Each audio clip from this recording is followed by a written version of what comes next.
नमस्कार, 12 बजे की 12 बड़ी खबरों में आप सभी दर्शकों का स्वागत है और मैं हूं आपके साथ अखंड राय। और आप देख रहे हैं उत्तर प्रदेश का तेजी से बढ़ता हुआ digital platform IBC 24 Uttar Pradesh Uttarakhand.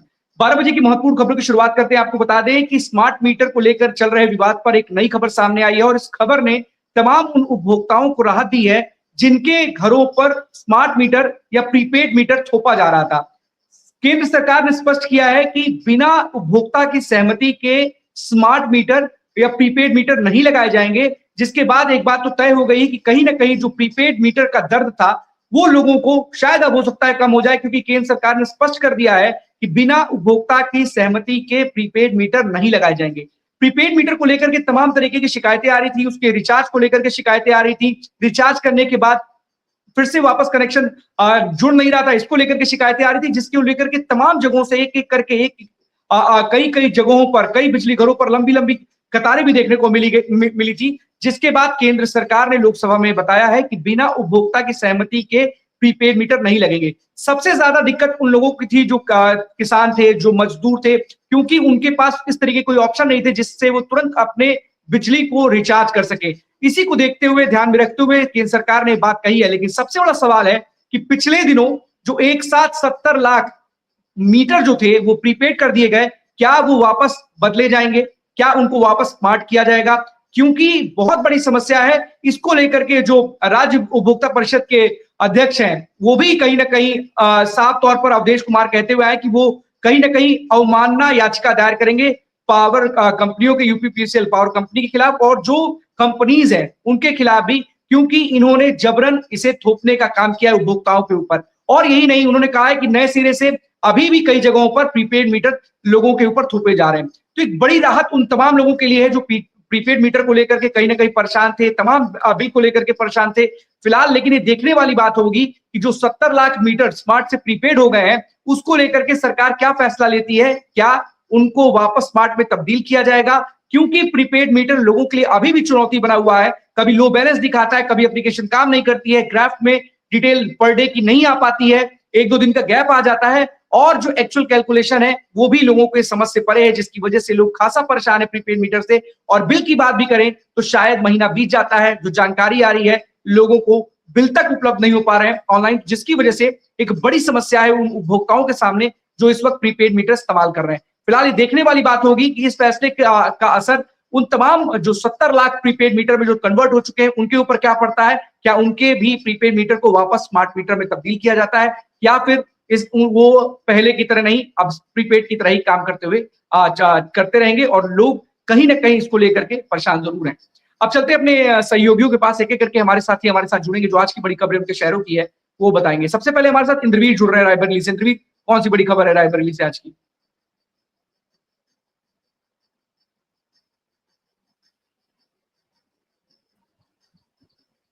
देखिए अखंड, रायबरेली की अगर बात करें तो जिस तरीके से तमाम सारी चीजों को देखते हुए अगर रायबरेली के विकास की बात करें तो रायबरेली के विकास को लेकर के आज रायबरेली में दिशा मीटिंग का एक बार फिर से आयोजन किया गया है।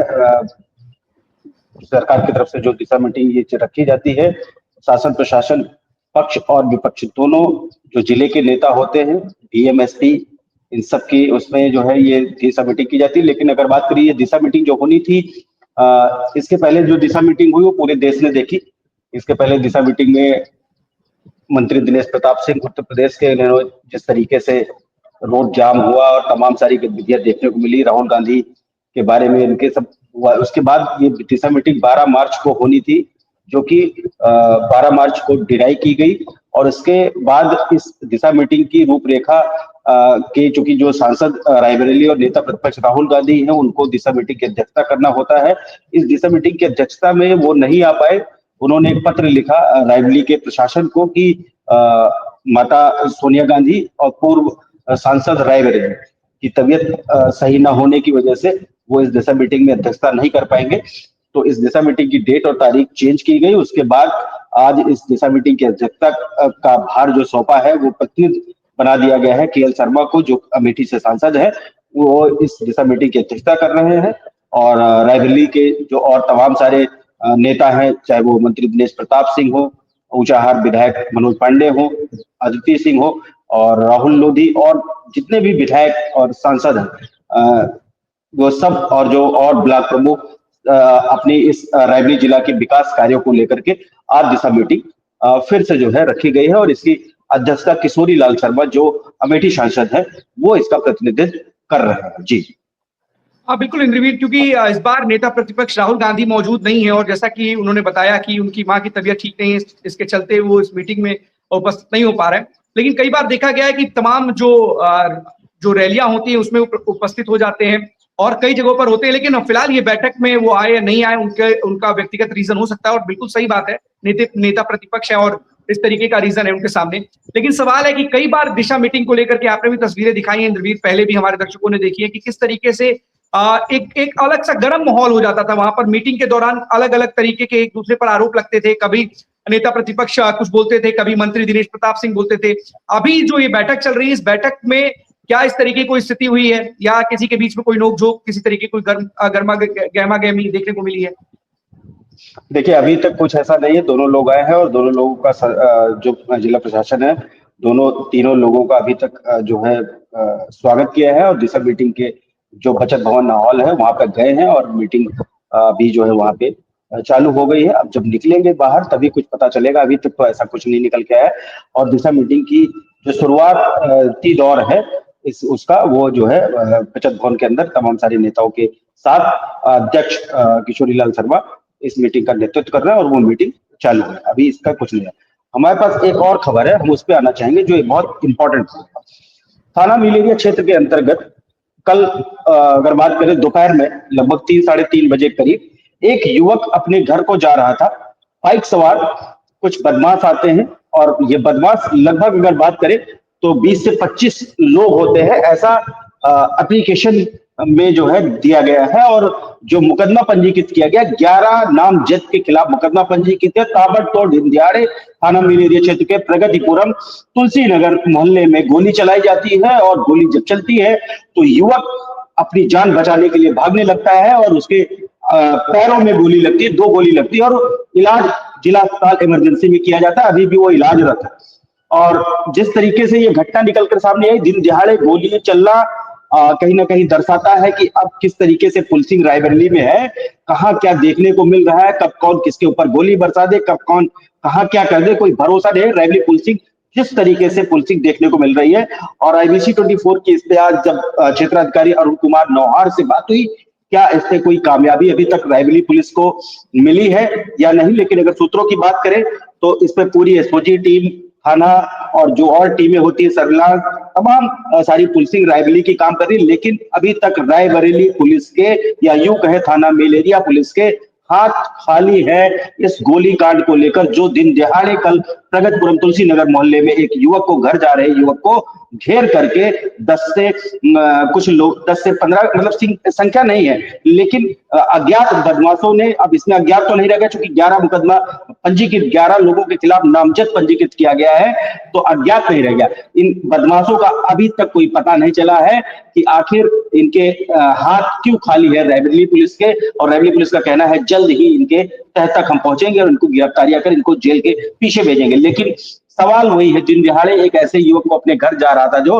उसको गोली से भूंस देना और पैर में गोली लगना, अच्छा रहा कि उसकी साथ कोई हताहत नहीं हुई, पैर में ही गोली लगी और वो भी अस्पताल में, जिला अस्पताल में इलाजरत है। जी अखंड। हाँ बिल्कुल इंद्रवीर, कहीं ना कहीं इस तरीके की घटनाओं पर अगर कोई कार्रवाई नहीं होती और पुलिस के हाथ खाली रहते तो सवाल बिल्कुल पुलिस के ऊपर उठते हैं कि आखिरकार क्यों इस तरीके के जघन्य अपराध में भी पुलिस उन अपराधियों तक नहीं पहुंच पाई है, जबकि नामजद आरोपियों के खिलाफ एप्लीकेशन ली जा चुकी है। और अगर अभी तक पुलिस के हाथ खाली है तो सवाल जरूर उठेंगे इंद्रवीर रायबरेली पुलिस पर कि आखिरकार क्यों अब तक आपके हाथ खाली है, वो अपराधी अभी तक आपकी पकड़ से दूर क्यों है। फिलहाल इस पूरी खबर पर नजर जरूर बनाए रखिएगा, अगर जो भी अपडेट आएगा हमारे दर्शकों को जरूर दीजिएगा, क्योंकि रायबरेली पुलिस का कई बार इंद्रवीर ने दिखाया भी है कि बहुत शानदार तरीके से काम करती है और अपराधी रायबरेली पुलिस से बच नहीं पाते हैं। लेकिन अगर इस तरीके की खबर आ रही है कि इतनी बड़ी तादाद में और इस तरीके का जघन्य अपराध, खुलेआम फायरिंग करना, ये अपने आप में जघन्य अपराध है और अगर पुलिस के हाथ इस पूरे मामले में खाली है तो कहीं ना कहीं सवाल जरूर खड़े होते हैं। बहुत बहुत धन्यवाद आपका इंद्रवीर इस तमाम जानकारी के लिए। दिशा मीटिंग में भी नजर जरूर बनाए रखिएगा, क्योंकि अपने आप में कई बार हमने देखा है कि इस दिशा मीटिंग में कई बार ऐसी नोकझोंक की तस्वीरें आती हैं, नेता विरोधी दल हो या फिर विपक्ष के नेता हो, पक्ष के हो, इनके बीच में कहीं ना कहीं नोकझोंक वाली तस्वीरें जरूर आती हैं। बहुत बहुत धन्यवाद इंद्रवीर। आदर्श हमारे साथ बने हुए हैं हरदोई से। आदर्श, कौन सी बड़ी खबर है? देखिए अखंड, आज हम बताना चाहेंगे, हम हरदोई जनपद के मोहल्ला सदर तो तहसील वार्ड नंबर 12 में खड़े हैं। यहाँ पर अभी दो दिन पहले इस खबर को ब्रेक किया था कि ये जो सनातन फसली मोहल्ला, इसमें जल निगम की तरफ से यहाँ वाटर लाइन की डाली जा रही थी। लेकिन यहाँ वाटर लाइन डालने के साथ साथ उस सड़क की करीब 2 फीट नीचे खुदाई चल रही थी। यहाँ पर लोगों को निकलने में भी दिक्कतों का सामना करना पड़ रहा था। उसके बाद IBC 24 नगर अध्यक्ष भारतीय जनता पार्टी के योगेन पाल सिंह से बात की, जो भी उनसे लाइव बात चल रही थी, तो उनके द्वारा जो यहाँ के एक्सचेंज एवं ठेकेदार से बात की गई, तो उन्होंने 3 दिन का आश्वासन दिया था कि इस सड़क को कंप्लीट करवा दिया जाएगा। लेकिन सबसे बड़ी बात तो यहाँ पर ये उठ रही है कि मोहल्ले में जब जाम की स्थिति उत्पन्न हो जाती है तो लोग इसी मोहल्ले से निकलना ऑटो वगैरह स्टार्ट कर देते हैं। लेकिन ये सड़क इतनी ज्यादा खुद गई थी कि यहाँ निकलना दुबार हो जाता है। लेकिन अब IBC 24 पर खबर चलने के बाद में उसका इतना असर हुआ कि ये सड़क जो है यहाँ बननी स्टार्ट हो गया। हमारे पीछे आप देख सकते हैं गाड़ी वगैरह निकल रही है, और यहाँ तक जहाँ पर हम खड़े हैं यहाँ तक तो सड़क बन चुकी है, लेकिन अभी इसके आगे सड़क भी बन रही है। हम उसको भी आपको लाइव दिखाएंगे। देखिए ये सड़क ये अभी बाकी रह गई है, ये देखिए आप। और इधर जो गाड़ी भी इधर निकल रही है, लेकिन निकलने बहुत दिक्कतें खड़ी हो रही है। तो कहीं ना कहीं अगर बात करें अखंड जी की, यहाँ ये IBC 24 की ही खबर का असर है, जो 3 दिन के अंदर इस सड़क को बनाकर कंप्लीट किया जा रहा है। जी अखंड। बिल्कुल आदर्श, जिस तरीके से खबर दिखाई थी प्रमुखता के साथ, उसका ही असर है कि लोगों ने विरोध किया था, क्योंकि इस तरीके से कोई कार्य तो शुरू हो जाता है पर उसकी डेडलाइन नहीं होती, उसकी कोई टाइमलाइन नहीं होती, जिसकी वजह से तमाम मोहल्ले के जो निवासी होते हैं, कॉलोनी वासी होते हैं, जो राहगीर होते हैं, जो उधर से गुजरते हैं, उनको खासा दिक्कत का सामना करना पड़ता है। और यही वजह है कि जब आदर्श ने खबर दिखाई, ग्राउंड रिपोर्टिंग की, और उसके बाद जो टाइमलाइन कही गई थी, या इन्होंने कहा था कि हम बहुत जल्द इसका काम शुरू करवा देंगे, शायद उसका असर है, जो साफ तौर पर दिखाई भी दे रहा है कि जो अधिकारियों ने बोला था उस दिन कि आपका मंडे तक काम हो जाएगा, वो साफ तौर पर अब दिखाई दे रहा है कि जो सड़क पूरी तरीके से चलने लायक नहीं थी, वो वहां पर अब गाड़ियां आराम से इजिली मूव कर रही हैं, गुजर रही हैं। तो कहीं ना कहीं बड़ी राहत की खबर उन तमाम कॉलोनी वासियों के लिए है जो इससे परेशान थे, जिनको इसकी वजह से खासा परेशानी और दिक्कतों का सामना करना पड़ रहा था। ऑफिस जाने वाले लोग हों, स्कूल जाने वाले बच्चे हों, या फिर कोई भी आगे किसी भी चीज को ले आ जाने के लिए इस सड़क का इस्तेमाल करता, उसको खासा दिक्कत का सामना करना पड़ता। लेकिन आदर्श ने दिखाया, और उन अधिकारियों के लिए भी तारीफ की बात है, उनको भी सैल्यूट करना चाहिए, क्योंकि अगर उन्होंने जो टाइमलाइन या डेडलाइन दी थी कि आपका काम हम जल्द से जल्द खत्म कराएंगे, तो यहाँ पर वो कराते हुए दिख भी रहे। क्योंकि खबर यही होती है कि अधिकारी अगर चाहे तो किस तरीके से काम करा सकता है, ये देखने को मिल जाएगा। अभी हमारे पास ज्ञानेंद्र जुड़ेंगे, वो भी वहां पर है, लेकिन वहां के अधिकारी न जाने किस दिशा में किस तरीके से काम कराते हैं कि दिखता नहीं है रिजल्ट। लेकिन यहाँ पर आदर्श ने दिखाया, और ऐसा नहीं ये पहली खबर है, इससे पहले भी आदर्श की कई खबरों पर मुहर लग चुकी है, और खबर का असर होता है साफ तौर पर। वो जो सड़क हो, नाला हो, रोड कुछ भी हो, उस पर बनते हुए कहीं ना कहीं या फिर अधिकारियों की नजर जरूर पड़ती है, और जल्द से जल्द उसका निर्माण कराया जाता है। यहाँ पर भी आदर्श देखने को मिल रहा है। आदर्श, क्या इस पूरे खबर पर जब आपने अधिकारियों से उस दिन बात की थी, क्या उसके बाद आपकी बातचीत हुई या लोगों से बात हुई, तो मोहल्ला वासी या जो वहां के निवासी, उनका क्या कहना है इस पूरे मामले में?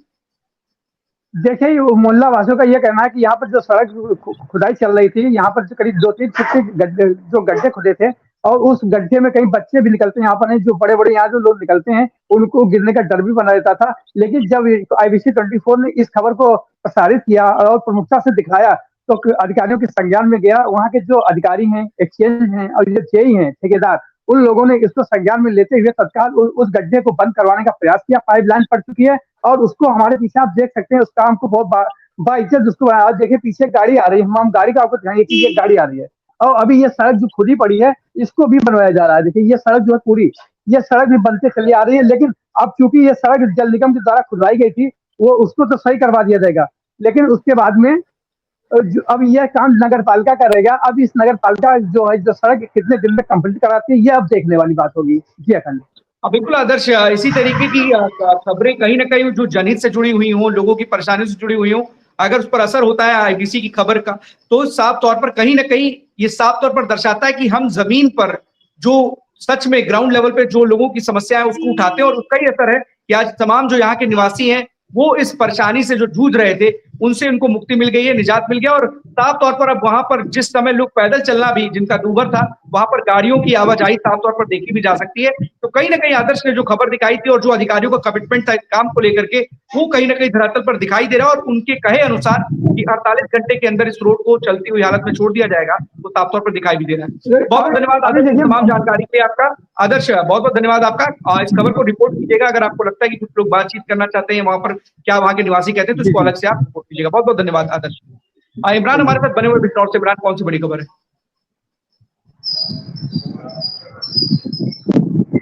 देखिए, मैं आपको बता दूं,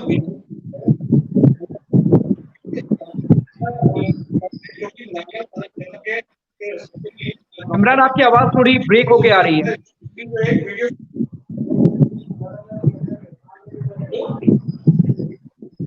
आपकी आवाज ब्रेक हो रही है इमरान।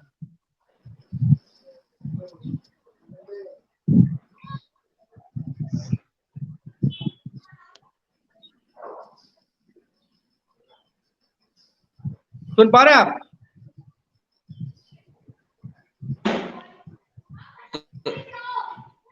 हेलो। हाँ इमरान बताइए।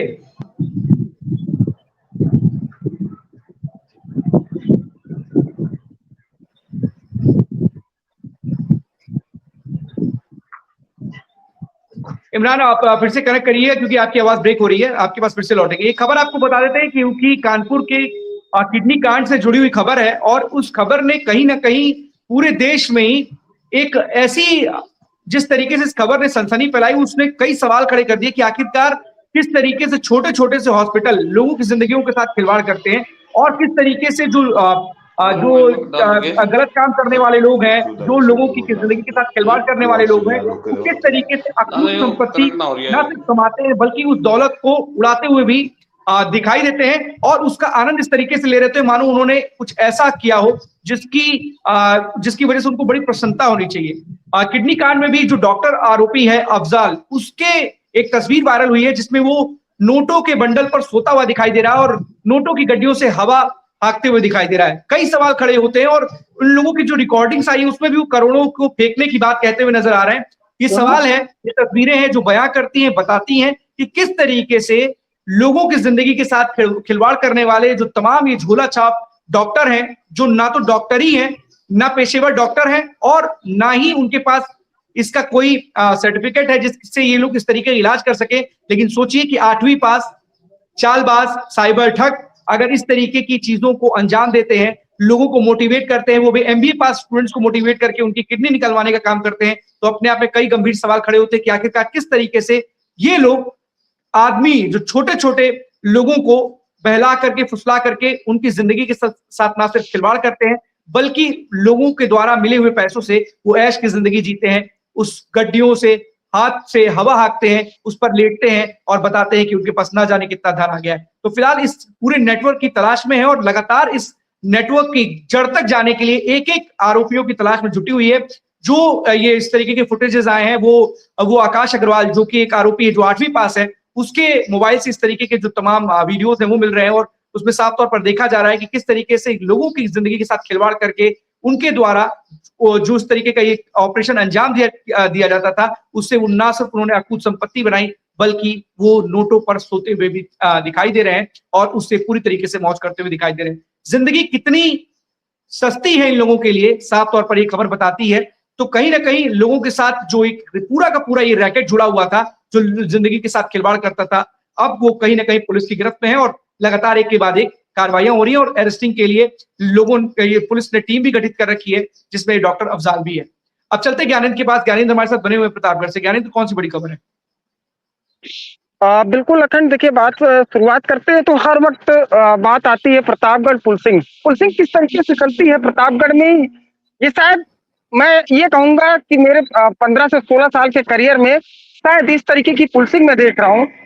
शनिवार देर शाम एक युवक की दिन दहाड़े गोली मारकर हत्या की जाती है। सोचिए, सबसे बड़ी चीज होती है कि प्रतापगढ़ पुलिस के पास ऑलरेडी पहले से ही कंप्लेंट है, लेकिन उसके बाद भी कोई कार्रवाई न करके 3 व्यक्ति जा रहे थे मोटरसाइकिल से अंतु थाना क्षेत्र के अंतर्गत। सोचिए, मैं अभी आ रहा हूँ, एक ही चीज पे आऊंगा, और वो इंस्पेक्टर का नाम आप सुनेंगे तो आप खुद अचंभे में रह जाएंगे। लेकिन मैं पूरी घटना बता दे रहा हूँ। 32 साल का पंकज शुक्ला था और वो अपने एक प्रधान और अपने मित्र के साथ सड़वा चंडी का दर्शन करने के लिए जा रहा था और उसके बाद पीछे से बाइक सवार 3 लोग आते हैं और बकायदा एक गोली मारते हैं, सिर्फ एक गोली। और सोचिए कितने सटीक तरीके से गोली मारते हैं और जहां गोली मारी जाती वहां से मात्र 300 मीटर की दूरी पर पुलिस की पिकेट खड़ी रहती है, लेकिन उन्हीं के सामने से अपराधी भाग जाते हैं। लेकिन पुलिस वही है ना कि कैंपिंग करो, प्रतापगढ़ पुलिस के लिए कोई वो नहीं होगा, आराम से निकल जाते हैं अपराधी और घटना को अंजाम दे करके उसकी मौके पे ही मौत हो जाती है। और अब आपको उस इंस्पेक्टर का नाम बताने जा रहे हैं जहां से कुछ दिन पहले भी मैंने आपको बताया था कि उस इंस्पेक्टर का नाम है अभिषेक सिरोही। यही अभिषेक सिरोही जटवाड़ा थाना के अंतर्गत थे, यही अभिषेक सिरोही कोतवाली देहात के अंतर्गत थे, यही अभिषेक सिरोही जो है पट्टी। मैंने अगर आपको याद आया हो ना आया हो, मैं फिर से आपको बता दे रहा हूँ। अभिषेक सिरोही के ऊपर आरोप था कि एक महिला के लड़की के साथ छेड़खानी के मामले में 1 हफ्ते तक लड़की को इधर से उधर टहलाते रहे। जब उसके ऊपर आत्मघाती हमला हुआ था तब जाकर के मुकदमा दर्ज किया गया था। यही अभिषेक सिरोही है जो पट्टी थाना के अंतर्गत एक युवक को गोली मारी गई थी, लेकिन कार्रवाई के नाम पे शून्य था। मैंने आपको, अगर आपको याद आया हो तो बता दे, इनके ऊपर ये बताया जाता है कि ये कायदी के जो है हाथ है, इसलिए इनके ऊपर कोई कार्रवाई नहीं की जाती है। यही प्रतापगढ़ पुलिस है। इससे पहले प्रतापगढ़ इस 2020 के पहले कार्यकाल ठीक चल रहा था। कम से कम वो इंस्पेक्टर, वो दरोगा थे जो ऑन फील्ड काम करते थे। लेकिन अब के दौर में जो दरोगा आए हैं, जो इंस्पेक्टर हैं, वो काम नहीं सिर्फ जेब भरना जानते हैं। उनको 30 से 31 तारीख को उनको तनख्वाह चाहिए। उनको ये जानना है कि किस तरीके से पुलिसिंग होती है। उनको अभी तक की 24 थाने, एक महिला थाना, एक साइबर थाना, 26 थानों को मिला करके सिर्फ और सिर्फ यहाँ पे कुर्सियां तोड़ी जा रही हैं। 3 अधिकारी ऐसे हैं जो काम करने के लिए तो कहते हैं, लेकिन केवल गूगल मीट और सामने से मीटिंग के बाद इस कान से सुनते हैं, इस कान से निकाल के छोड़ देते हैं और केवल एप्लीकेशन आती है, उनको टहलाया जाता है, पीड़ितों को टहलाया जाता है यहाँ पर 1-1 हफ्ते तक। और यहाँ तक कि ऐसे 1-2 अधिकारी हैं, मैंने आपको बताया था कि लालगंज के सीओ केवल बैठ के सुलह समझौता करवाते हैं। ये स्थितियां चल रही है प्रतापगढ़ में। ये भी पीड़ित जो शनिवार के दोपहर में केवल गोली जो चली थी, उसने ऑलरेडी अंतु थाने में एप्लीकेशन दिया था कि हमारे साथ ऐसी घटनाएं हो सकती हैं, लेकिन कोई कार्रवाई नहीं की गई। और खास तौर पे उन इंस्पेक्टर के ऊपर ये कार्रवाई कब बनेगी, ये फिलहाल देखने वाली बात होगी। पुलिस अधीक्षक दीपक भूकर ने साफ तौर पे जांच की टीमें बनाई गई है, सोधी गठित की गई है, 2 टीमें लगी हुई हैं, कोरव प्लस अंतु। ये अच्छी बात है कि आपने टीमें बनाई है, लेकिन सबसे बड़ी बात होती है कि आखिर कार्रवाई कब करेंगे। ऐसे इंस्पेक्टर के ऊपर आखिर कार्रवाई कब होगी। जटवाड़ा के ऊपर, उसके ऊपर क्वेश्चन मार्क खड़ा हुआ, पट्टी में क्वेश्चन मार्किंग खड़ी हुई कि एक कैदी से अच्छे कांटेक्ट होने के बाद भी केवल लाइन हाजिर भी नहीं किया कर, सोचिए एक थाने से दूसरे थाने तबादला कर दिया जाता है। ऐसे ही अभी आप किडनी का नाम ले रहे थे, मैंने फिर से पूरे मामले का अपडेट लिया तो मनोज पांडे ने सीधे तौर पे ये कहा कि पूरा का पूरा जो उन्होंने फर्जी मामला है, एक डिप्टी सीएमओ की ओर से FIR लिखी गई है। सोचिए, पीड़ित कह रहा है कि पथरी का ऑपरेशन बता करके किडनी निकाल लिया गया। आखिर सीएमओ ने भी जांच में कह दिया है कि हाँ, किडनी इसकी निकाली गई है IMH हॉस्पिटल से, लेकिन आप पीड़ित का मुकदमा नहीं दर्ज कर रहे हैं। आखिर आप कर क्या रहे हैं? 40 दिन के ऊपर हो चुका है, पीड़ित दर दर की टोकरे खा रहा है। आप पीड़ित का मुकदमा नहीं दर्ज कर रहे हैं, एप्लीकेशन लेके टहला रहे हैं, उसके ऊपर आत्मघाती हमला हुआ है तब भी आप उसको टहला रहे हैं। ऐसे ही कोतवाली देहात में एक सफाई कर्मचारी के साथ नगर पंचायत अध्यक्ष मारपीट करता है। आप क्या कर रहे हैं? आप सिर्फ और सिर्फ जो है संविदा कर्मी को टहला रहे हैं। आप ये बता रहे हैं कि आके बैठ के सुलह समझौता कर लो। प्रतापगढ़ पुलिस अब क्या सुलह समझौता के लिए बैठ गई है? दीपक भूकर और एडिशनल एसपी पूर्वी और पश्चिमी, ये 3 ऐसे अधिकारी हैं कि काम करने के लिए तो ऑन फील्ड रहते हैं, लेकिन जो इसके नीचे के कर्मचारी होते हैं इस कानों से सुनते हैं, इन कानों से निकाल के फेंक देते हैं। दीपक भूकर को चाहिए कि एक थाना अध्यक्ष के ऊपर ये एक्शन लेंगे तो सारे के सारे थाना अध्यक्ष, जो एक थाना अध्यक्ष के ऊपर कार्रवाई होगी ना, तो 23 के 23 थाना अध्यक्ष ऑन द लाइन आ जाएंगे और पीड़ितों के साथ न्याय करेंगे। हर चीज देखा जा रहा है। अंतु थाना के ही अंतर्गत 2001 से मामला चल रहा था, बेटी और पुत्र की हत्या कर दी गई, लेकिन बाद में आशनाई का मामला निकला, वो ठीक है, लेकिन जो हत्या किया था वो इसी कारण लेकर के हत्या किया था कि दूसरा कोई फंस जाए। तो ये पूरी घटनाएं जो चल रही हैं प्रतापगढ़ में, साफ तौर पे प्रतापगढ़ की पुलिसिंग किस तरीके से चलती है ये आपको मैं लगातार बता दिया हूँ। यातायात विभाग किस तरीके से चलता है ये मैं आपको बता चुका हूँ। कुंभ में इन्होंने किस तरीके से कुंभ बिताया है ये मैंने अपनी आंखों से देखा। फिलहाल मैं तो ज्यादा दिन प्रतापगढ़ में नहीं रहा, 2 महीने में कुंभ के कवरेज के दौरान था। आप लोगों को हर एक सीन दिखाए, लेकिन यहाँ का चाहे प्रशासनिक अमला हो चाहे पुलिसिंग अमला हो, केवल इनको 30 और 31 को तनख्वाह चाहिए। इनको कुर्सी पे बैठ के तनख्वाह चाहिए, चाहे जो भी कर्मचारी हो निचले स्तर के। अखंड बिल्कुल ज्ञानेंद्र, सबसे बड़ी बात है कि आखिरकार इस तरीके की इतनी घटनाएं होती हैं, चाहे वो संविदा कर्मी के साथ जिस तरीके का दुर्व्यवहार हो, वो हमने देखा, हमारे दर्शकों ने देखा कि उस टीवी पे आके रो रहा था। किडनी के लिए हमने देखा कि एक पीड़ित अपनी पत्नी की पथरी कराने का, इलाज कराने के लिए गया था, उसकी किडनी निकालने का आरोप था, लेकिन अभी तक जैसा कि आप बता रहे हैं कि कोई कार्यवाही ही नहीं हुई। पुलिस की पिकेट के सामने 200-300 मीटर के सामने अगर किसी व्यक्ति के ऊपर गोली चल जाती है और पुलिस वहां पर तमाशबीन बने देखती रहती है, तो भी सबसे बड़ा सवाल है कि आखिरकार पुलिस है ही क्यों, और पुलिस के सामने अपराधियों के हौसले इतने बुलंद कैसे हो गए कि जहां पर 300 मीटर की दूरी पर पुलिस की पिकेट खड़ी हो, उनको पता हो, उसके बावजूद भी इस तरीके से अपराधी अपराध को अंजाम देकर के फरार हो गए, पुलिस की गिरफ्त से दूर हैं। लगातार एक के बाद एक इस तरीके की घटनाएं आ रही हैं। सवाल यही बना हुआ है कि आखिरकार प्रतापगढ़ की पुलिस कर क्या रही है?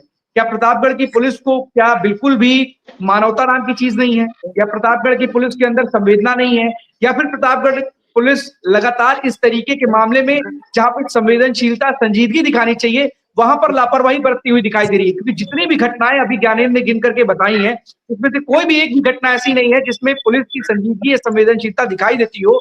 लगातार पुलिस के ऊपर इस तरीके के आरोप लगते चले आए हैं और ज्ञानेंद्र लगातार प्रतापगढ़ में दिखाते चले आए। और उन्होंने एक बात बोली कि अगर कप्तान काम अच्छा करना भी चाहे, लेकिन उसके निचले जो कर्मचारी हैं वो अगर काम ठीक से नहीं करेंगे तो सवाल ऐसे ही खड़े होते रहेंगे। आखिरकार ये स्थितियां बनी हुई है ज्ञानेंद्र, तो क्या इस पर कोई एसपी महोदय ने कोई एक्शन नहीं लिया?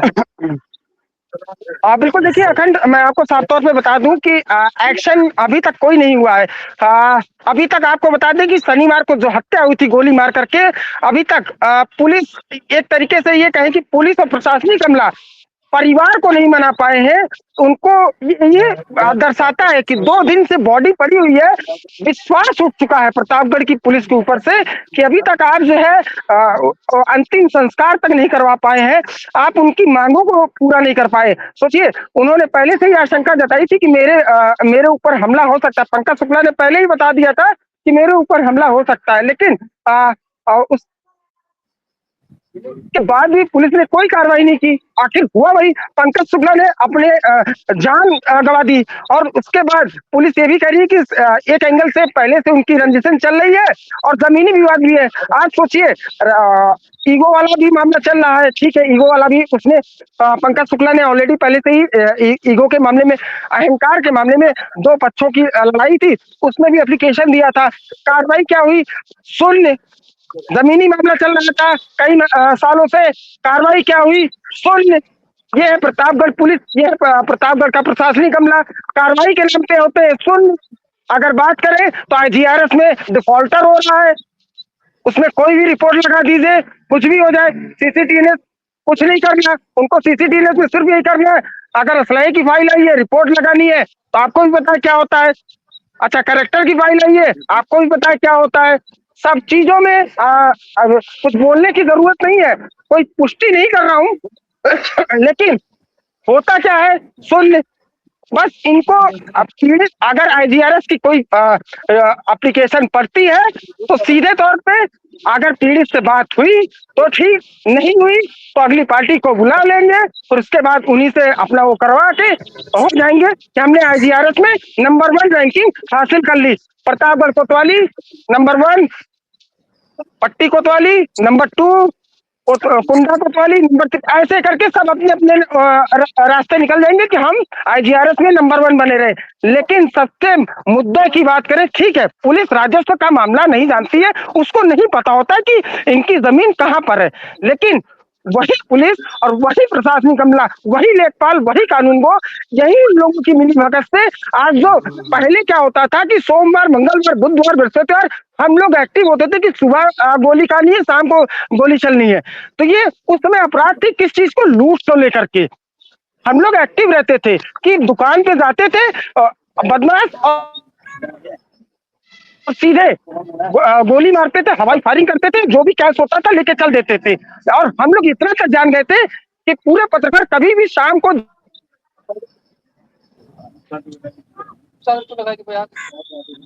अब जो भी है ज्ञानेंद्र, इस तरीके की स्थितियां अगर हैं वहां पर, तो कहीं ना कहीं सवाल उठ खड़े होते हैं कि आखिरकार प्रतापगढ़ पुलिस का खौफ जो है वो बदमाशों के, अपराधियों के मन में क्यों नहीं है।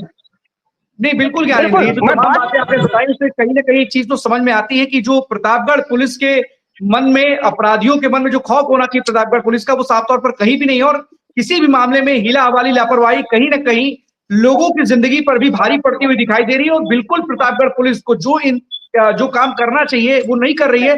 शायद यही कारण है कि इस तरीके की घटनाएं लगातार सामने आ रही है। और इस तरीके से जो पुलिस का इकबाल होता है, पुलिसिया इकबाल जिसे बोलते हैं, वो भी कहीं ना कहीं अब लोगों के ऊपर जो भरोसा है वो भी कहीं ना कहीं टूटता हुआ दिखाई दे रहा है। और पुलिस को इस भरोसे को कायम रखना होगा, पुलिसिया इकबाल कायम करना होगा, पुलिस के ऊपर लोगों का विश्वास कायम करना होगा। अगर आप ये सारी चीजें नहीं कर पा रहे हैं तो आपको कहीं ना कहीं आपके ऊपर सवाल खड़े होते रहेंगे, तमाम उच्च अधिकारी रहें। लेकिन सबसे बड़ा सवाल यही है ज्ञानेंद्र, एक काम ये जरूर कीजिएगा कि उच्च अधिकारियों से बात कीजिएगा कि आखिरकार इस तरीके की जब हीला हवाली, लापरवाही होती है तो उन लोगों के खिलाफ कार्रवाई क्यों नहीं होती है कि जिससे उनके मन में भी तो भय हो कि उच्च अधिकारी उनके काम को देख रहे हैं, उनके काम को वॉच किया जा रहा है। अगर वो कोई कार्रवाई नहीं करेंगे इस निचले स्तर के अधिकारियों पर या कर्मचारियों पर, तो शायद उनके अंदर भी भय नहीं होगा। अपराधियों का भय तो बाद में हो, क्योंकि अपराधी के मन में भय जो होता है वो पुलिस बनाती है। अगर पुलिस ही ठीक से काम नहीं करेगी तो भय मुक्त नहीं हो पाएगा प्रतापगढ़। फिलहाल इस पूरे मामले को लेकर के उस अधिकारी से जरूर बात कीजिएगा और आखिरकार क्या होता है, उन अपराधियों के खिलाफ कार्रवाई क्यों नहीं होती है, इसको लेकर के भी जरूर सवाल कीजिएगा। बहुत बहुत धन्यवाद आपका ज्ञानेंद्र इस तमाम जानकारी के लिए। जितेंद्र हमारे साथ बने हुए बस्ती से। जितेंद्र, कौन सी बड़ी खबर? बिल्कुल अखंड, आपको बता दें कि बस्ती से 2 प्रमुख खबरें हैं, लेकिन फिलहाल हमारे और भी सहयोगी, तो संक्षिप्त में आपको बता दें अखंड की जिस तरीके से बीच में देखा गया था कि अभी मुक्तेश्वर जब बस्ती आए थे वहां आने के और उन्होंने कार्यक्रम किया, लेकिन अब कहीं ना कहीं एक नया मोड़ अखंड इसमें सामने आया, क्योंकि जो गौ सेवा के उपाध्यक्ष है, गौ सेवा के जो उपाध्यक्ष है वो भी कहीं ना कहीं अगर गौ सेवा के जो उपाध्यक्ष है कहीं ना कहीं जो है वो भी बस्ती के रहने वाले, तो उन्होंने प्रेस कॉन्फ्रेंस का खुलासा देकर उन्होंने बताया भी था कि किस तरीके से अभी मुक्तेश्वर के द्वारा उन्होंने जो बयान दिया है, जो उत्तर प्रदेश सरकार के द्वारा पूरी तरीके से इस बारे में उन्हें एक नया मौका आपको बता दे, बीते, क्योंकि ये कार्यक्रम बीते 29 तारीख को था, लेकिन अब जाकर उसमें जो है अभी मुक्तेश्वर वाले मामले में जाके अखंड मुकदमा दर्ज हुआ है, जिसमें 3 लोगों का नाम उसमें डाला गया है कि उसमें ये भी डाला गया कोविड-19 का पालन किया गया, उसमें जो साउंड की जो है आवाज काफी ज्यादा जाती थी और जो सामाजिक लोग थे उससे उनकी बातों से आहत होते मुकदमा दर्ज किया है। फिलहाल इसमें ब्रजेश प्लीज वॉल्यूम म्यूट कर लीजिए। ब्रजेश सुन रहे हैं आप? जी म्यूट कर लीजिए। उसके बाद जब आने के बाद में उसके 7 दिन के बाद यानी 29 तारीख के बाद अगर आज बात की जाए तो उसमें मुकदमा दर्ज हो रहा है, कार्रवाई की जा रही है। तो कहने के सवाल निशान ये खड़े होते हैं, क्या किसी संत के आने के बाद, इस तरह से बयान देने के बाद में 7 दिन के बाद में मुकदमा इसमें क्यों दर्ज किया जा रहा है? कोविड-19 का पालन की बात कही गई है, उसमें साउंड को लेकर बात की थी और उनके से लोग आहत हुए, कहीं ना कहीं इसमें देखते हुए पुलिस मुकदमा दर्ज कर रही है, आगे के कार्रवाई की जा रही है। खंड बिल्कुल जितेंद्र, सवाल जो खड़े हो रहे थे, क्या स्वामी जी की तरफ से कोई बयान आया है? नहीं, अभी तक स्वामी जी की तरफ से कोई बयान नहीं आया, लेकिन एक चीज इसमें साफ है कि कहीं ना कहीं ब्राह्मण रोज में है, क्योंकि बात की जाए कि कार्यक्रम रखा गया तो कहीं ना कहीं ब्राह्मण ब्राह्मण महासभा के जो अध्यक्ष थे उनके द्वारा ये कार्यक्रम रखा गया था। इवन ये खंड आ रहे हैं कि जो क्योंकि उसमें यह भी कहा जा रहा है कि कुछ बीजेपी के लोग भी उस कार्यक्रम में आए थे, जो फोटोज इन लोगों ने खिंचवाई थी अभी मुक्तेश्वर नंद के साथ में, कहीं ना कहीं लोग अपने सोशल मीडिया पर उस फोटोज को भी डिलीट करते हुए नजर आ रहे हैं। बिल्कुल जितेंद्र, इस तरीके की जब कोई कार्यक्रम होते हैं और इस तरीके से कहीं ना कहीं सरकार की खिलाफत भी हो, या फिर वहां पर अगर बीजेपी के ही लोग पहुंच करके वहां पर फोटोग्राफ डालते हैं, तो ये कई बार देखने को मिला है कि अपने सोशल मीडिया प्लेटफॉर्म से इस तरीके की जो फोटोग्राफ पहले डाली जाती है, बाद में उसको डिलीट करने की नौबत आती है। फिलहाल इस पूरे कार्यक्रम पर या जिस तरीके से ये पूरी एफआईआर हुई, उसको लेकर के जो सवाल हुए हैं उसको लेकर के जरूर आप बात कीजिएगा वहां पर जो भी हो सके, क्योंकि इस तरीके के जो सवाल उठते हैं इस तरीके कार्यक्रम में, और इतने दिन बीत जाने के बाद जब इस तरीके की स्थितियां पैदा होती हैं तो कई सवाल खड़े होते हैं कि आखिरकार जो प्रोटोकॉल की बात की जा रही है कोविड-19 के समय की, आखिरकार उसका आज से क्या लेना देना है, और इतने दिन बीत जाने के बाद क्यों इस तरीके की चीजें उसमें कही जा रही है, ये भी अपने आप में एक बड़ा सवाल है। जितेंद्र, पूरी खबर पर नजर जरूर बनाए रखिएगा, जो भी अपडेट आएगा हमारे दर्शकों को जरूर दीजिएगा। बहुत बहुत धन्यवाद जितेंद्र, इस तमाम जानकारी के लिए आपका। इमरान हमारे साथ बने हुए। इमरान, बताइए कौन सी बड़ी खबर है? देखिए, अगर मैं आपको बता दूं, बिजनौर के नांगल सोती थाना क्षेत्र के एक सैफुद्दीन गांव में के रहने वाले मैजुल पिछले 3 सालों से जो है साउथ अफ्रीका में सैलून चला रहा है, और उसकी एक सोशल मीडिया पर वीडियो भी वायरल हुई थी जिसने 4 लोगों को वीडियो पे ज्वाइन किया था और चारों लोग एक साथ बात कर रहे थे। उसी वीडियो के जरिए उसने एक AK-47 और ग्रेनेड जैसे जो हथियार है उनको दर्शाया था। उसके बाद जो है ये नांगल सोती थाना क्षेत्र के जो थाना प्रभारी थे सत्येंद्र कुमार, उन्होंने हरकत में आए थे और उन्होंने जो है उस वीडियो को पूरी तरीके से छानबीन करते हुए जो साउथ अफ्रीका में रहने वाला साकिब जो है उससे बात की थी। लेकिन उसने जो है जब थाना अध्यक्ष ने बात की तो उसने बताया कि ये AK-47 जो है खिलौना है, और जो ग्रेनेड उसने दिखाया था उसको परफ्यूम की शीशी बता दी थी। तो उसके बाद जो है थाना अध्यक्ष और सीओ ने जो है उस मामले को जो है वहीं क्लीन चिट देते हुए उसको दबा दिया गया था। लेकिन जब एटीएस ने लखनऊ जैसे मामले में जो है एटीएस का दखल हुआ और एटीएस ने 4 लोगों को उठाया, तो चारों लोगों ने जो है साकिब का नाम जो है साकिब से जुड़े होने की बात कही। अब जो है अभिषेक झा जो एसपी बिजनौर है, उन्होंने आनंद फानंद में जो है थाना अध्यक्ष नांगल को जो है लाइन हाजिर कर दिया गया और सीओ को वहां से हटा दिया गया। लेकिन सबसे बड़ा बात यह है कि ऐसे सेंसिटिव मामले में जो है पुलिस ने बिना छानबीन करते हुए और इतनी बड़ी मतलब मामले को जो है दबा दी और उसको जो है क्लीन चिट दे दी। लेकिन एटीएस का जो है दखल के बाद जो है पूरा मामला उजागर हुआ और अब जो है उसको भी वहां से जो है लाने की बात की जा रही है। जी अखंड।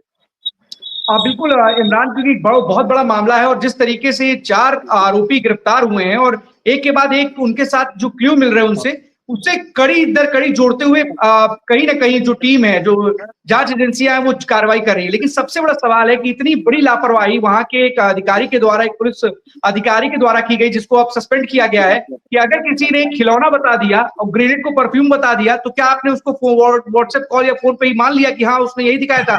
कोई जांच नहीं की आपने।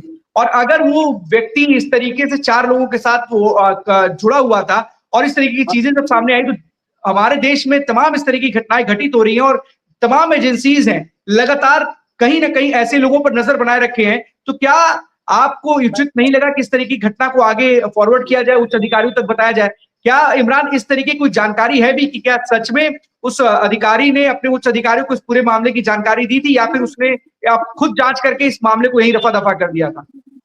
देखिए, बिल्कुल इस थाना अध्यक्ष का साफ तौर से यही कहना था कि सीओ को जो है इस बात की पूरी मालूमात थी, और जब उसने दुबई में बैठे जो है ये साकिब है उससे बात की थी, तो सीओ जो नजीवाद है उससे भी उसके नॉलेज में पूरा मामला था।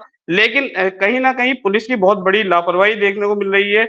जब एटीएस की इसमें जो है एंट्री हुई, एटीएस ने एक के बाद एक 4 लोगों को गिरफ्तार किया, तो उसके बाद जो है एसपी अभिषेक झा ने भी एक टीम गठित की और उसके बाद जो है साकिब जो नांगल क्षेत्र का रहने वाला है, साकिब उसके घर पे भी दबिश दी और उसके यहाँ से जो है पूरी तरीके से साक्ष्य जुटाने की कोशिश की। लेकिन कहीं ना कहीं पुलिस की बहुत बड़ी लापरवाही नजर आ रही है इस पूरे मामले पे। जी बिल्कुल, ये लापरवाही यही और शायद इसी लापरवाही का नतीजा है कि इस तरीके से जो अपराधियों तक पहले ही पहुंच सकती है पुलिस या जांच एजेंसी, वो इस तरीके की लापरवाही की वजह से बहुत दिनों बाद तक नहीं पहुंच पाती। इस तरीके के क्लूज अगर कभी मिलते हैं पुलिस को, तो उनको अपने उच्च अधिकारियों को ही नहीं बल्कि तमाम जो एजेंसीज हैं, एटीएस हो, जो भी एजेंसीज हो, एनआईए हो, उनको इस तरीके की जानकारी जरूर मुहैया करानी चाहिए, क्योंकि आगे इस तरीके के मामले की वो जांच कर सके। फिलहाल इस पूरे मामले में उसको सस्पेंड जरूर कर दिया गया, एसपीओ को भी सस्पेंड जरूर कर दिया गया, जैसा कि इमरान बता रहे हैं, लेकिन इसके बावजूद क्या इस सारी चीजों से ये जो पहले घटना जो घटित होने से पहले या इस तरीके के क्लू मिलने से जो पहले ही अपराधी आरोपी गिरफ्तार हो सकते थे, शायद इतना लंबा वक्त लगा है। और कहीं ना कहीं ये आरोपी उन आरोपियों की गिरफ्तारी के बाद ही पता चल पाया है कि इस तरीके की घटना थी, क्योंकि ऐसे मामलों को छिपाना या इस तरीके के मामलों को उजागर न करना भी अपने आप में गंभीर अपराध है। फिलहाल इस पूरे मामले में देखना होगा कि पुलिस बिजनौर की किस तरीके की कार्रवाई करती है, क्या सस्पेंड करती है या फिर और भी चीजें, क्योंकि ये जो आरोपी है, इससे जो कैरेक्टर थे, इसके जो तार थे, वो किसके किससे के साथ जुड़े हुए, ये भी खंगालती है। ये भी अपने आप में एक बड़ी बात होगी, क्योंकि कई बार देखा गया है कि कई मामलों में पैसों के चलते बहुत सारे अपराध को दबा दिया जाता है या छिपा लिया जाता है। अब इस पूरे मामले में भी पुलिस को एकदम क्लैरिटी के साथ जांच करनी चाहिए कि कहीं इसका भी मामला या इसके पीछे भी तो यही एंगल नहीं था कि कुछ पैसे लेकर के इस पूरे मामले को दबा दिया गया, क्योंकि उससे महज ये बता देना कि ये खिलौना है और एक हैंड ग्रेनेड, एक परफ्यूम की बोतल है, तो अपने आप में कई गंभीर सवाल खड़े होते हैं। फिलहाल इस पूरी खबर पर नजर जरूर बनाए रखिएगा इमरान, जो भी अपडेट आएगा हमारे दर्शकों को जरूर दीजिएगा। बहुत बहुत धन्यवाद आपका। ब्रिजेश हमारे साथ बने हुए सिद्धार्थनगर से। ब्रिजेश, कौन सी बड़ी खबर है? जी बिल्कुल, मैं अखंड आज आपको बता दूं कि जिस तरीके से उत्तर प्रदेश सरकार और केंद्र सरकार की योजना होती है कि ग्राम पंचायतों में विकास करना, आज मामला जो है इटवा ब्लॉक के अंतर्गत एक ग्राम पंचायत है देवाइचपा, जहां सड़क से लेकर के नाली, खड़ंजा, सामुदायिक शौचालय सबके सब बदहाल हैं। और जो सरकार की योजना होती है, सरकार चाहती है कि इस तरीके से शहरों का विकास होता है, उसी तरीके से ग्राम पंचायतों का भी विकास हो, ग्राम पंचायत जो मॉडर्न बने, इसको लेकर के सरकार खूब पैसा देती है। लेकिन जब पैसा वहां से आता है अखंड, तो आकर के आधे रास्ते में सिस्टम में बढ़ जाता है, और सिस्टम की स्थिति इतनी खराब है कि सिस्टम में होते हुए जो है लगातार जो पैसे की कड़ी होती है बढ़ती रहती है। अब हम चाहेंगे कि एक बार जो जिस तरीके से एक महिला के द्वारा जो यहाँ के सचिव हैं मुख्तार अली, उसके ऊपर उसने आरोप लगाया है कि यहाँ जो है सचिव के द्वारा पैसा जो है मांगा जा रहा है। अब हम चाहेंगे कि एक बार जो उस महिला का जो है वीडियो जो है डिस्प्ले किया जाए, जिससे पता लगे कि महिला का आरोप क्या है। खंड जी बिल्कुल। हाँ ब्रिजेश, वो वीडियो चल जाएगा, लेकिन सवाल यही है कि आखिरकार जिस तरीके से महिला ने एक सचिव के ऊपर इस तरीके गंभीर आरोप लगाए हैं, तो साफ तौर पर ये दर्शाता है और दिखाता भी है कि क्या हाल है सिद्धार्थनगर में ग्राम पंचायतों का, जहां पर जो ग्राम विकास के लिए पैसे आते हैं उसको खर्च ही नहीं किया जाता, कि बदहाल स्थिति है। फिलहाल इस पूरे मामले पर उस अधिकारी का क्या कहना है जिसके ऊपर इस महिला ने आरोप लगाए? कोई जानकारी ब्रिजेश? देखिए खंड, सबसे बड़ी बात तो यह है कि इस समय मैं इटवा ब्लॉक पर ही मौजूद हूं, और यहाँ के जो बीडीओ हैं यानी खंड विकास अधिकारी, उन्हें 2 ब्लॉक का चार्ज मिला हुआ है। एक जो है बढ़नी ब्लॉक है, दूसरा ये इटवा ब्लॉक है। वो अधिकतर जो है इस ब्लॉक पर आते नहीं है। अब अगर किसी व्यक्ति को जो है अगर उनसे मिलने की अगर कोशिश किया जाए तो इस ब्लॉक में नहीं रहते, पहली बात। दूसरी बात, जिस तरीके से सरकार की जो योजना आई कि जो है ग्राम पंचायत का विकास हो, और विकास के नाम पर जिस तरीके से अवैध लूट और खसोट किया जा रहा है, ये कहीं ना कहीं जो है एक लापरवाही देखी जा रही है। अब अगर जिस तरीके से वहाँ का जो बैकग्राउंड देखा गया, वहाँ की जो व्यवस्था थी, जिस तरीके का सरकार के द्वारा लाखों रुपए आते तो खूब हैं, लेकिन विकास के नाम पर सिर्फ दिखावा होता है। सबसे बड़ी बात तो ये है सिस्टम का खेल अखंड, क्योंकि जो सिस्टम होता है, जो पैसे आते हैं 30% तो जो है बीडीओ, जेई, सचिव, रोजगार सेवक सब मिलकर के अपना बांट लेते हैं। बच्चा 70%, जब 70% का पैसा होता तो प्रधान जी सोचते हैं लो हम भी जो है खूब मेहनत किए चुनाव में, तो हमको 40% चाहिए। अब वो 40 अपना ले लिए, तो 70 तो निकल गए, बचा 30%। जब 30% का काम होता है तो जो है ब्लॉक से खूब दबाव जाता है प्रधान के ऊपर कि काम पूरा करो। तो प्रधान जी क्या करते हैं, कहीं दवाई छिड़कवा दिए तो कहीं जो है ट्रैक्टर से जुता दिए। अब गांव का तो विकास होना है नहीं, लेकिन सिस्टम में खूब विकास हो रहा है कल। अब वही जिस तरीके का वहां का जो मामला था देखा गया, तो जो स्थिति थी काफी बदहाल थी। सड़कों पर पानी का जो गंदा जमावड़ा लगा हुआ था। सचिव के ऊपर यानी जो हैंडपंप होता था, हैंडपंप भी संचालित नहीं था। 10-10 महीने से सामुदायिक शौचालय बंद था। अब ये सिस्टम का खेल है, कागज में खूब फल फूल रहा है, लेकिन मौके की स्थिति कुछ अलग है अखंड। अब बिल्कुल दिक्कत ये है ना कि सब कुछ कागजों में ही रह जाता है। हमारे देश में कुछ जगह ऐसी हैं कि जहां पर कागजों का ही खेल सबसे ऊपर होता है। कागज में खेलते रहिए, कागजों में फलते फूलते रहिए, लेकिन धरातल पर आप बिल्कुल भी नजर मत आइए। वहां पर आप खेलने की भी नौबत नहीं आएगी कि आदमी क्या करे। अगर इस तरीके के हालात है तो आखिरकार इनको बनवाया क्यों जाता है कि 10 महीने से सामुदायिक शौचालय है वो बंद है। जो विकास की गति है वो है ही नहीं, उसकी ही दुर्गति हो गई है। गति की तो बात ही छोड़ दीजिए, उसकी दुर्गति हो गई है। 100% काम की अगर ये स्थिति है कि 70% पैसा बढ़ जा रहा है, 30% का काम होगा तो वो काम होगा क्या, ये भी अपने आप में सवाल है। तो तमाम ऐसी चीजें तो इस काम को बंद करा देना चाहिए। ग्राम विकास के लिए, ग्राम के में विकास के लिए आए हुए पैसे का अगर इसी तरीके से बंदरबाट होगी, इसी तरीके से दुरुपयोग होगा, इसी तरीके से उसकी दुर्गति की जाएगी, तो कोई भी विकास की गति या काम की गति साफ तौर पर सड़क पर या धरातल पर नहीं दिखाई देगी। इन सारे मामलों में जो भी जिम्मेदार अधिकारी हैं, अगर एक एक ब्लॉक, दो ब्लॉकों की जिम्मेदारी एक व्यक्ति के पास है, अगर वो संभाल नहीं पा रहा है तो आखिरकार क्यों है, ये भी एक अपने आप में बड़ा सवाल है। फिर भी अगर उसके पास जिम्मेदारी है तो कम से कम उसे अपनी जिम्मेदारी का एहसास होना चाहिए कि जो तमाम लोग इस तरीके से परेशान हैं, जूझ रहे हैं, जो बुनियादी चीजों के लिए भी कम से कम वो तो ना जूझें, क्योंकि आप पढ़ लिख करके इस तरीके के अधिकारी बने हो तो कम से कम आप दुख दर्द समझो उन लोगों का जो इस वक्त गांव में निवास करते हैं। ये केवल और केवल पैसा कमाने की मशीन नहीं है, ग्राम के विकास के लिए आए वो पैसा है जिससे ग्रामवासियों को भी कुछ सहूलियत, कुछ विकास मिल सके। लेकिन अगर इसी तरीके से बंदरबाट होगी और काम की दुर्गति होगी, कोई गति नहीं होगी, तो इस तरीके से सवाल लगातार खड़े होते रहेंगे आपके ऊपर, और आपके ऊपर ये गंभीर प्रश्न चिन्ह बना रहेगा कि आखिरकार आपके समय में, आपके रहते हुए इस तरीके के कामों की दुर्गति हुआ करती थी, काम को गति तो बिल्कुल भी नहीं मिल पाती थी। फिलहाल बहुत बहुत धन्यवाद। जी बिल्कुल अखंड, में एक चीज और आपको बता दूं कि जिस तरीके से जो ग्राम पंचायत के सचिव होते हैं, उनकी जिम्मेदारी होती है कि गांव में निवास करें। अगर वो गांव में निवास करेंगे, क्योंकि वहाँ जो पंचायत भवन होता है उनका काम होता है निरीक्षण करना, लेकिन जब वो गांव में जाएंगे ही नहीं तो फिर ग्राम पंचायत का विकास कैसे होगा। सबसे बड़ी बात ये है और सबसे बड़ा सवालिया निशान है अखंड ये। और अगर एक बार ये जो है जिस तरीके का महिला का जो है वीडियो आया था, अगर डिस्प्ले हो जाता तो उसमें महिला के द्वारा साफ तौर से जो सचिव के ऊपर जो है आरोप लगाया है। हाँ बिल्कुल, उसको ब्रिजेश उस वीडियो को भी दिखाएंगे और पूरी रिपोर्ट भी दिखाएंगे, आपने जो रिपोर्ट की है कि किस तरीके से एक महिला आरोप लगा रही है। लेकिन वही सवाल है कि ये एक महिला का ही आरोप नहीं है, बल्कि तमाम लोगों का आरोप है जो इस वक्त ग्राम में निवास करते हैं और पंचायत सीरीज देख करके ही सीख लिए होते कि पंचायत जी में सचिव जी किस तरीके काम करते हैं। तो तमाम ऐसी चीजें जो घटना घटित होती है वो नहीं होगी, लेकिन फिर भी विकास करना चाहिए। अगर आपके कंधों पर आपकी जिम्मेदारी है तो उसको जरूर देखना चाहिए। फिलहाल ब्रिजेश, आपका बहुत बहुत शुक्रिया इस तमाम जानकारी के लिए। जो भी अपडेट होगा हमारे दर्शकों को जरूर दीजिएगा। अमरीश के पास चलते हैं कानपुर। अमरीश, कौन सी बड़ी खबर है? अखंड, जिस तरीके से कानपुर में किडनी कांड का जो है मामला चल रहा है, उसमें कई नए तथ्य सामने आ रहे हैं और कई वीडियो भी सामने आ रहे हैं। ऐसा ही एक वीडियो जो है किडनी कांड से जुड़ा हुआ है, जो डॉक्टर अफजल है और परवेज सहती है, वो रुपए के बेड में जो है रुपए की पूरी जो है उन्हें एक गड्डियों का जो है पूरा बिछा रखा है पूरे बेड में, और साफ तौर पर जो है उस रुपए से खेलते हुए एक तरीके से कहा जाए तो नजर आ रहे हैं। वहीं पर जो परवेज सहती है, अखंड आपको बता दें, वो गाजियाबाद में लूट और डकैती जैसे मामले में जो है कहीं ना कहीं जेल भी जा चुका है, और उसका जो काम है वो काम जो डॉक्टर है या जो भी मरीज है उनको हॉस्पिटलों में लेके आने जाने का था। और उस दिन भी जो जब ये खुलासा हुआ है तो उस दिन भी जो है ये परवेज सहती है वो पीड़ित को जो है यहाँ पर लेकर के आया था, और उसके बाद जो है लगातार पुलिस पड़ताल कर रही है, जांच पड़ताल कर रही है। और आज भी जो स्वास्थ्य विभाग है, जिस समय मैं आपसे बातचीत कर रहा हूँ उस वक्त भी जो है कानपुर का जो स्वास्थ्य विभाग है इस समय कल्याणपुर के जो मैंने एक आपको बताया था कि लगभग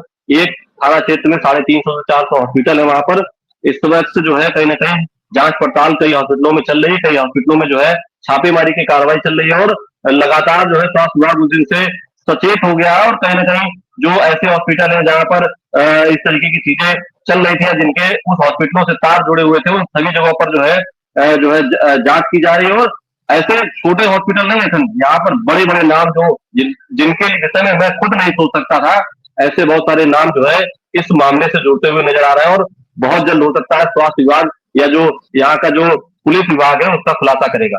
अखंड, हाँ बिल्कुल अमरीश, बड़ी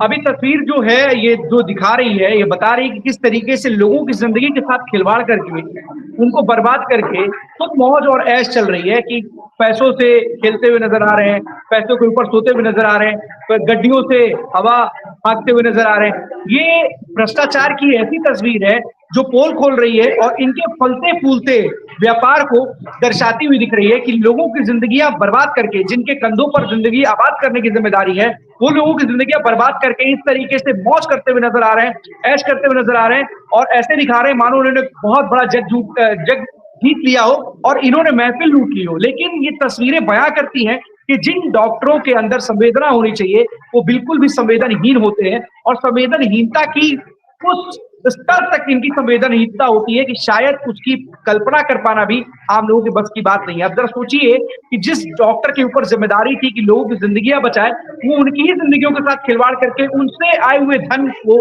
इस तरीके से मौत करते हुए, दिखाते हुए, उड़ाते हुए दिखा रहा है जैसे मानो उसने बहुत मेहनत से ये धन कमाया हो और उसके ऊपर वो आराम से मौज मस्ती करता हुआ नजर आ रहा है। अवनीश, सवाल यही उठता है कि अभी आपने बताया कि स्वास्थ्य विभाग महकमा पूरा का पूरा एक्टिव है, तमाम जगहों पर छापेमारी चल रही है या जांच चल रही है, आखिरकार इस तरीके के जो डॉक्टर अभी भी फरार चल रहा है, इसकी गिरफ्तारी के लिए अभी तक पुलिस ने क्या काम किए, ये भी एक बहुत बड़ा सवाल है।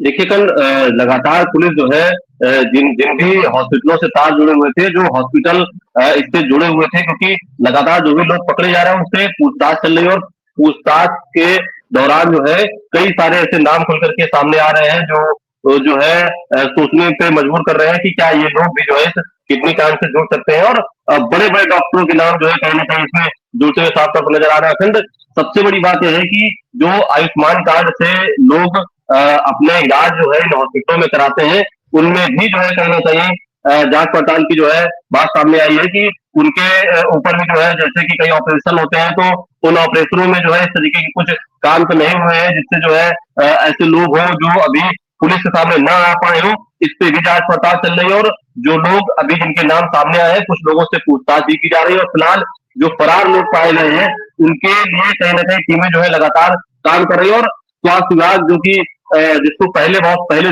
चेत जाना था, वो आज जो है चेत करके इस तरीके की कार्रवाई करता हुआ नजर आ रहा है कि अगर इस कार्रवाई को पहले ही कर लिया जाता, अगर संवेदनशीलता पहले दिखा ली जाती तो हो सकता है जो 50-60 किडनी के जो ट्रांसप्लांट सामने भी आए हैं, जो भी सामने नहीं आए, सैकड़ों हो चुके होंगे, वो हो सकता है कि इस वक्त नहीं हुए होते और कुछ लोगों की जान बच जाती है। कुछ लोगों का जो मेहनत से कमाया हुआ धन है, जो 1-1 करोड़ में डील हो रही थी किडनी की, जो है वो लोगों का बच जाता। फिलहाल अभी जो है जो कार्रवाई की जा रही है उसपे कई सारे और उम्मीद है, कई सारे और ऐसे नाम, ऐसे चेहरे खुल के सामने आएंगे जिन पे लोग विश्वास भी नहीं कर पाएंगे। सबसे बड़ी बात है खंड ये है कि डॉक्टर एक ऐसी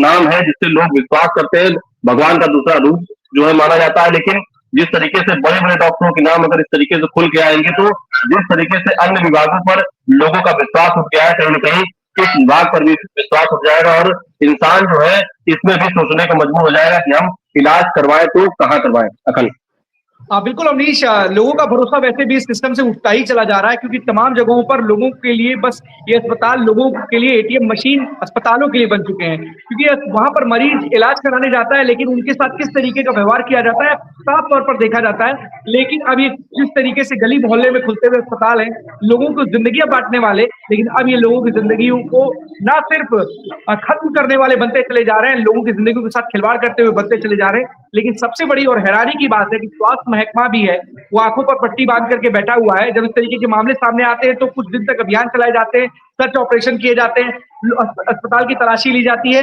लेकिन जैसे ही ये मामला ठंडे बस्ते में जाएगा वैसे स्वास्थ्य महकमा भी अपने आंखों पर पट्टी बांध करके या एसी कमरों में जाकर के कहीं सो जाएगा। उसे भी शायद कोई फर्क नहीं पड़ता कि किसी की जिंदगी बचे या फिर उसकी जिंदगी खत्म हो जाए। और इसी तरीके से 8वीं पास या फिर इस तरीके के जो करप्टेड डॉक्टर्स हैं, जो पैसों के लिए केवल और केवल इस पेशे को अपनाए हुए हैं, लोगों के साथ जिंदगियों के साथ खिलवाड़ करते रहेंगे। और बिल्कुल जो अमरीश ने बात बताई है कि अगर पहले ही ये पूरा महकमा या इस तरीके की चीजें एक्टिव हुई होती तो शायद जो 60 से 70 जो आधिकारिक आंकड़े आ रहे हैं, जो सैकड़ों में हो सकते हैं, वो ना हुए होते, लोगों की जिंदगियां बच सकती, लोगों की जो गाड़ी कमाई थी वो इस तरीके से लूटी ना गई होती, और ना ही जिन्होंने इस तरीके का ट्रांसप्लांट करवाया उनको भी इन्फेक्शन जैसी कोई दिक्कतों का सामना करना पड़ता। फिलहाल बहुत बहुत धन्यवाद आपका अमरीश इस तमाम जानकारी के लिए, क्योंकि एक आपने जिस तरीके की कानपुर से खबर दिखाई है, ये इस वक्त तहलका मचाई हुई है, और कहीं ना कहीं कानपुर से ये खबर आई तो जरूर है, लेकिन तमाम पूरे प्रदेश में और देश में इस तरीके के जो रैकेट या इस तरीके के जो गलत काम करने वाले लोगों के साथ, जिंदगियों के साथ खिलवाड़ करने वाले लोग हैं, उनको भी उजागर करती हुई पूरी खबर है, और उनके जो हौसले हैं उसको भी दर्शाती है। बहुत बहुत धन्यवाद आपका अमरीश तमाम जानकारी के लिए। धन्यवाद। हरविंदर दिवाकर हमारे साथ बने हुए। हरविंदर, कौन सी बड़ी खबर है? अनम्यूट कर दिया अरविंद। मैं आपको बता दूं, यहाँ ग्रीन हाइड्रोजन के नाम से एक प्लांट जो है लगाया गया है, जो जिसकी नींव आज आकाश सक्सेना जो शहर विधायक है उनके द्वारा आज उसका उद्घाटन किया गया है। ज्यादा बातचीत करने के लिए हमारे साथ मैडम है। सबसे पहले मैं आपका नाम जानना चाहूंगा। मेरा नाम मल्लिका मोदी है। मैं जीरो फुटप्रिंट इंडस्ट्रीज की चीफ बिजनेस डेवलपमेंट ऑफिसर हूँ। मैम, जो ये आज प्लांट जो ओपनिंग हुई है ग्रीन हाइड्रोजन की, तो उसके बारे में ये एक खुद में एक बहुत नई इंडस्ट्री है इंडिया में। सरकार का नेशनल हाइड्रोजन मिशन है, जिसमें वो 2030 तक 5 million metric tonne green hydrogen ऊर्जा प्रोड्यूस करना चाहते हैं भारत देश से। हमारा उसी में एक भूमिका है, छोटी सी भूमिका है अभी इस ग्रीन हाइड्रोजन मिशन में। आज हमने जो प्लांट है हमारा, ये already 4.4 million cubic metre green hydrogen हम आज की तारीख में बना रहे हैं, और अब हम इसको दुगना करने वाले, इसको 3 गुना हम बढ़ाने वाले हैं इस प्लांट की कैपेसिटी को, जिससे यहाँ रामपुर क्षेत्र में और उत्तर प्रदेश क्षेत्र में बहुत सारे व्यापारी हैं जिनको हाइड्रोजन की नीड रहती है, और जो ग्रीन हाइड्रोजन नहीं ला पाते हैं बाहर, यहाँ पे बनती नहीं अभी, वो बाहर हम प्रोवाइड कर सकते हैं इस प्लांट के। अच्छा मैम, आपने बात की ये घरेलू गैस का काम करेगी क्या, घर में जो यूज की जाती है? जी, आज हमने एक हाइड्रोजन चूल्हे का भी उद्घाटन करा है यहाँ पे सीमेंट में। वो एक आपके सादे गैस चूल्हे की तरह ही आपके घर में आ जाएगा और इस गैस से चलेगा। इसके बहुत सारे फायदे हैं इस चूल्हे को लगाने के। सबसे पहली चीज तो जो आपकी एलपीजी है उससे जो हीट उत्पन्न होती है किचन में, हाइड्रोजन से वो बिल्कुल भी नहीं होती। दूसरी चीज, हम एलपीजी बाहर से इम्पोर्ट करके मंगाते हैं, उसकी कॉस्ट बहुत हाई होती है। आजकल युद्ध चल रहा है, विश्व युद्ध चल रहा है, तो इस सिनेरियो में बहुत मतलब कभी लगता है कि आज सिलेंडर आएगा, कल सिलेंडर नहीं आएगा। तो हम एक ऐसा इकोसिस्टम लाए हैं इंडिया के लिए जिसमें हम ये सब सोचेंगे ही नहीं, हम एक आत्मनिर्भर देश बन जाएंगे, आत्मनिर्भर भारत बन जाएंगे। हम यहाँ पे हम अपने भारत देश की बनी हुई गैस से अपने भारत के घरों में रोटियां बनाएंगे। तो मैम ने हमें बताया कि किस तरीके से यहाँ हम भारत में रहने वाले लोगों के लिए सहायता का एक जो मुख्य है, तो उसमें हम मदद करेंगे। IBC 24 के लिए मैं हरविंदर दिवाकर, रामपुर। बहुत बहुत धन्यवाद हरविंद्र, क्योंकि बहुत बड़ी चीज है और बड़ी अच्छी चीज है, जिससे कहीं ना कहीं तमाम लोगों को रामपुर में न सिर्फ लाभ मिलेगा, बल्कि इस फैसिलिटी से तमाम लोगों के लिए भविष्य के लिए बहुत बेहतर विकल्प भी मिलेगा। फिलहाल 12 बजे 12 बड़ी खबरों में आज के लिए बस इतना ही। कल हम आपके सामने फिर से होंगे। आज तब तक ले दीजिए हमें इजाजत। धन्यवाद।